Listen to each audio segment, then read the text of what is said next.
The first time the law enforcement officer has found himself on the other side of the law. MPD internal affairs records show a long line of domestic abuse incidents. He was fired twice, but reinstated each time. You're watching the most shocking and informative LRJ TV News. Hello, I'm LRJ from LRJ TV. You read the title, so you know why you're here. So, let's go. There were so many investigative files that the detective wheeled them into a room in a cart for us to inspect them. The officer was fired from the force twice before, but he was always allowed to rejoin the force after his lawyers reached settlements with the city. According to an affidavit of complaint, he went into an ex-girlfriend's home armed with an MPD-issued handgun. Police say he waved the handgun at the ex-girlfriend and a man telling him to get out of the house. The victim called police and officers arrested Valentine. It's not the first time the law enforcement officer has found himself on the other side of the law. MPD internal affairs records show a long line of domestic abuse incidents.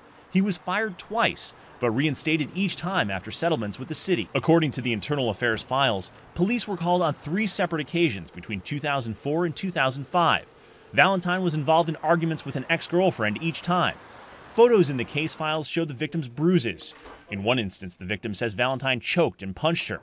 He was fired by the department after a hearing, but he was reinstated in 2006 after a settlement with the city. If you violate the bail condition, your bond will be increased. There was another domestic abuse incident 2 years ago. A girlfriend called 911 after a fight. Investigators say the victim's face was bruised.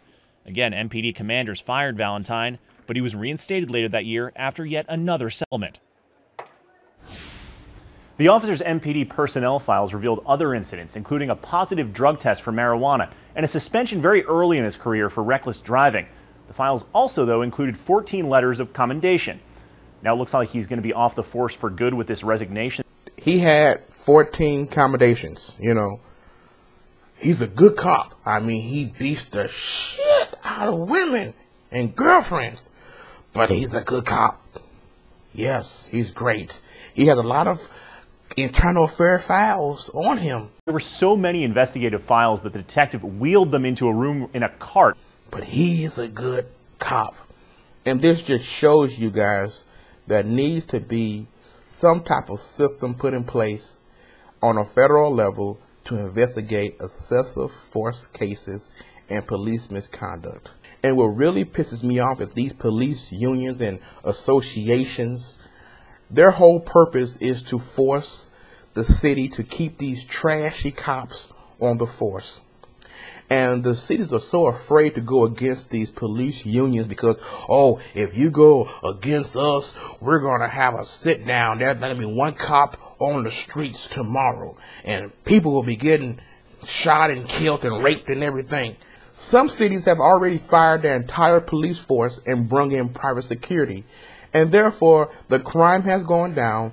The complaints of police brutality has went down. People are happy because the cops now are held to a higher level. If you commit a crime, you're fired and you will be charged for such. But now with these police unions, hold on, wait a minute. You shot her 16 times in the back. Let's just say she fought it and her fart was so strong that you felt that your life was in danger. Let's use that. And a judge be like, yep, makes sense to me. And this woman is in the ground dead and the cop the next day shoots somebody else in the face. Well, you know, congratulations, buddy. You're now a lieutenant. Thank you. Got my stars. I'm LRJ. Rate, comment, and subscribe. Why? Because you be glad you did. I love you all. Peace.